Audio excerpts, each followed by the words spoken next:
안녕하세요. 리서치 본부의 김일혁입니다. 이때년 미국 주식 전망을 말씀드리겠습니다. S&P 500 2024년 말 4,850포인트를 예상합니다. 내년 상반기가 저점이고 하반기로 갈수록 점점 높아지는 우리가 흔히 얘기하는 상저하고의 흐름을 예상하고요. 분기별 흐름을 보면은 2분기에 3,930포인트 저점을 형성할 거라고 보는데 꼭 3,930포인트까지 떨어져야 된다라는 의미가 아니라 이 정도를 하회할 가능성은 별로 없다라는 의미로 보시면 될 것 같습니다. 어, 차트에 보시는 것처럼 내년 상반기보다는 하반기가 조금 더 좋을 거라고 생각하고요. 특히나 대선이 끝나는 4분기 그때 좀 더 높이를 높여갈 거라고 생각합니다. 우리가 보통 GDP 성장률을 계산을 할 때 소비, 투자, 정부 지출의 순수출을 더해서 계산을 하잖아요. 많은 분들이 소비가 먼저 꺾여서 결국 경기 둔화가 생기지 않을까. 근데 뭐 이게 쉽게 올 수도 있고 안 올 수도 있어. 이런 표현들을 많이들 하시는데요. 저희는 소비가 먼저 꺾일 가능성은 굉장히 낮다고 봅니다. 여러 이유들이 있지만 첫째는 우리가 생각하는 것보다 초과 지출이 훨씬 많이 남아 있습니다. 물론 초과 지출이 거의 다 소진됐다 이런 평가들이 있긴 했는데 대신 저축률 수치가 다 하향 수정이 됐어요, 과거에.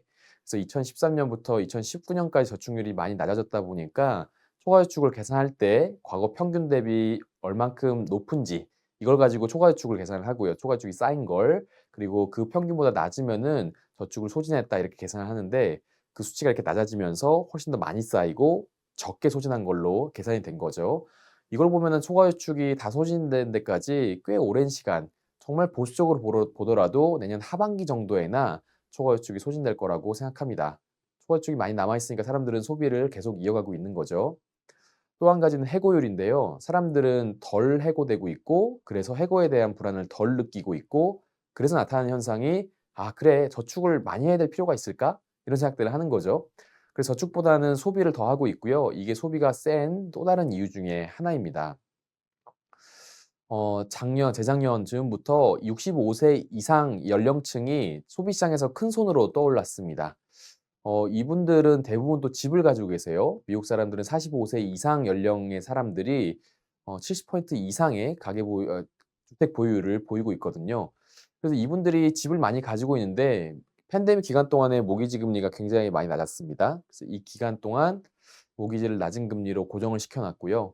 그래서 거의 뭐 평생 동안 남은 여생에 모기지와 관련한 불확실성을 다 낮춘 거나 다름이 없기 때문에 이분들은 소비를 하고 있습니다. 특히나 그 이후에 주택 가격은 많이 올랐죠. 그래서 모기지 상환 부담은 별로 없는데 혹시 필요하다면은 우리는 집을 담보로 해서 돈을 더 대출받을 수 있기 때문에 소비에 대한 불안함 별로 없습니다. 이분들은 소비를 그래서 계속하고 있고요. 최근에 저축률이 3.4%가 나왔는데 역사적으로도 꽤 낮은 수준이긴 합니다. 뭐 가장 낮은 수준은 아니지만 근데 저축률이 이렇게 낮으니까 '이거 계속되기 어렵다. 결국 올라올 거다.' 한마디로 '소비가 줄어들 거다.'라는 생각들이 많은데요. 저축률은 정말 시대의 산물이에요. 과거에 보시면 1960년대, 70년대에 저축이 미덕이었던 시대에는 저축률이 10%가 넘었습니다. 그 이후에 맞벌이들이 많아지면서 고용에 대한 불안이 상대적으로 적어지니까 저축률은 더 낮아졌고요. 한마디로 소비는 더 늘어난 거죠. 지금도 팬데믹 이후에 아까 말씀드린 몇 가지 이유들 때문에 사람들은 저축을 덜 하고 소비를 더 하고 있는데 이거는 저는 역시 시대의 산물이지 않나 싶습니다. 무조건 저축률 낮으니까 이제 올라와야 돼. 그런 당위성은 별로 없다고 봅니다. 이런 식으로 소비가 먼저 꺾일 가능성은 저희는 되게 낮다고 생각해요. 하지만 투자나 정부 지출, 나머지 쪽에서 오히려 성장 기여도가 낮아질 거라고 생각을 합니다. 작년 1월 달에 퓨 리서치에서 했던 설문조사예요. 내용은 "재정 적자 감축이 올해 대통령과 의회의 최우선 과제여야 한다."라는 것에 동의한 사람들의 비율인데 잘 보시면은 맨 밑에 파란색 선으로 되어 있는 민주당 지지자들까지도 이 재정 적자에 대해서 상당히 걱정하고 있는 것을 볼 수 있습니다. 가만 생각해 보면요. 이거 올해 1월 달 조사예요. 그러면은 내년 1 월에도 이거 조사하겠죠? 그 사이에 무슨 일이 있었죠? 재정 적자는 지난 회계연도에 2배가 됐고요. 순이자 지출, 그러니까 국채를 발행했기 때문에 거기에 줘야 되는 이자, 그 비용이 작년 대비해서 큰 폭으로 늘어났습니다. 당연히 사람들은 재정 적자를 더더욱 걱정하고 있고, 그래서 저는 아마 이 민주당 지지자들마저도 "재정 적자 감축이 최우선 순위여야 된다."라고 응답하는 사람 비율이 내년 초에는 50%가 넘지 않을까라고 생각합니다. '재정 적자를 줄여야 된다. 재정 긴축해야 된다.' 이런 것에 힘을 더 얻어갈 수 있다고 생각하는데, 내년엔 또 선거가 있죠. 그런 상황에서 재정 긴축의 확률이 가장 높은 시나리오는 재정 긴축을 하려는 공화당이 의회를 장악하고, 대신 민주당 사람이 대통령이 돼서 공화당 의회가 뭐 거리낌 없이 어 재정 긴축을 하는 겁니다. 사실 공화당이 의회를 장악하고 대통령까지도 공화당 사람이 된다면 돈을 못 쓰게 막는 건 좀 힘든 일일 거예요. 과거에도 그랬었죠. 부시 대통령 때 그랬고요. 트럼프 대통령 때 그랬습니다. 하지만 민주당 출신인 오바마 대통령이 됐을 때는 공화당 의회가 상당히 강한 긴축을 했습니다. 그래서 저는 재정 긴축 확률이 가장 높은 시나리오가 민주당이 대권을 가지고 가고 공화당이 의회 권력을 가져가는 그런 시나리오라고 생각하는데, 현재로서 그 시나리오가 꽤 가능성 높습니다. 여기 보시는 것은 프레딕핏이라는 베팅 사이트에서 대통령 당선 확률 추이를 보여주는데요. 바이든 대통령과 트럼프 전 대통령 당선 확률 격차가 좁혀지는 것 같지만, 잘 보시면 그 아래쪽에 드샌티스 플로리다 주지사 공화당 분이시죠. 그분의 지지율을 트럼프 대통령이 그냥 이걸 흡수하고 있는 겁니다. 근데 그 위에 드샌티스 위에 있는 사람을 보시면 게빈 뉴섬 캘리포니아 주지사이고 민주당 분이신데, 이분의 당선 확률이 꽤 올라오고 있는데 바이든 대통령의 당선 확률이 떨어지진 않고 있습니다, 크게. 만약에 이 게빈 뉴섬 이분이 후보가 되지 못한다면 이 당선 확률은 어디로 갈까요? 바이든한테 가는 거 아닌가요? 그래서 파란색의 합계, 곧 민주당 쪽 사람이 대통령이 된다.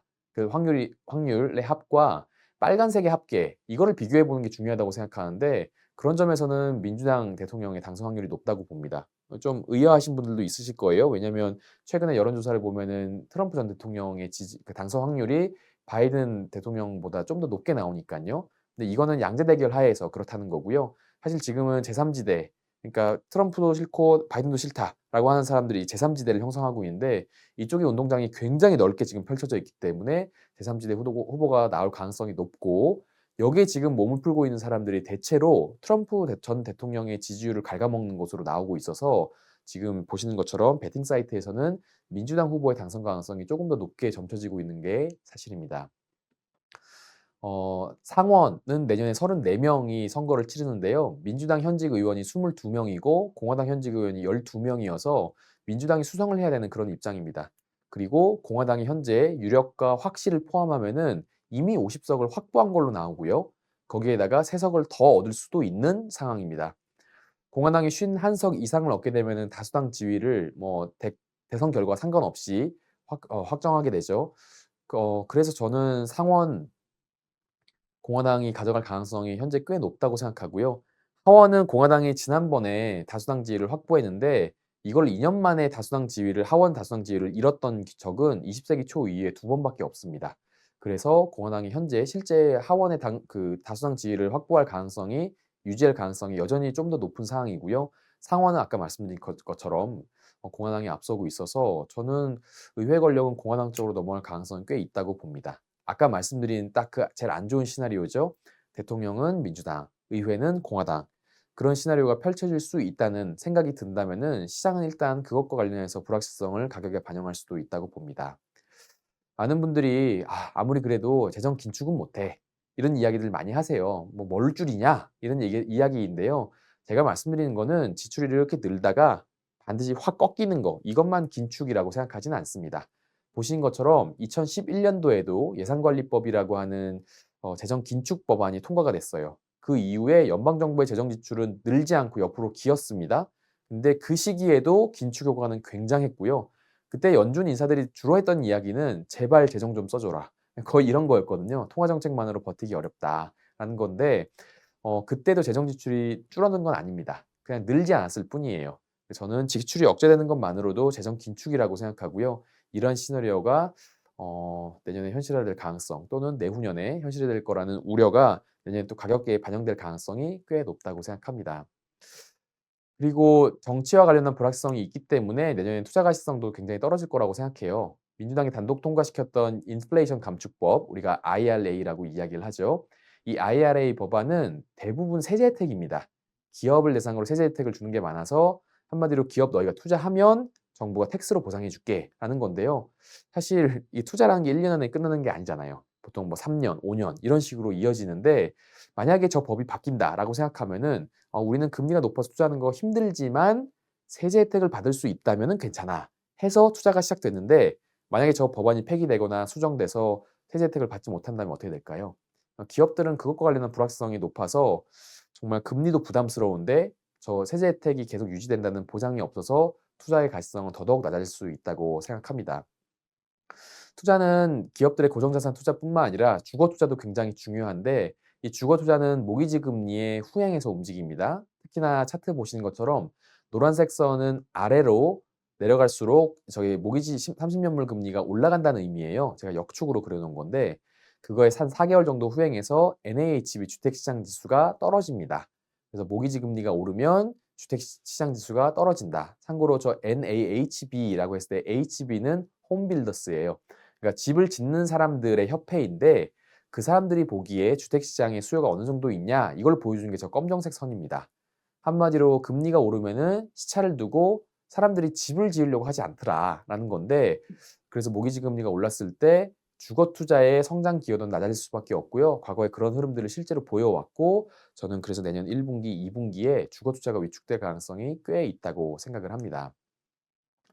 말씀드린 것처럼 소비가 먼저 꺾일까? 그럴 가능성은 별로 없어 보이고요. 대신 투자와 정부 지출의 성장 기여도가 낮아지면서 경기 둔화에 대한 걱정이 내년에 생길 수 있다고 봅니다.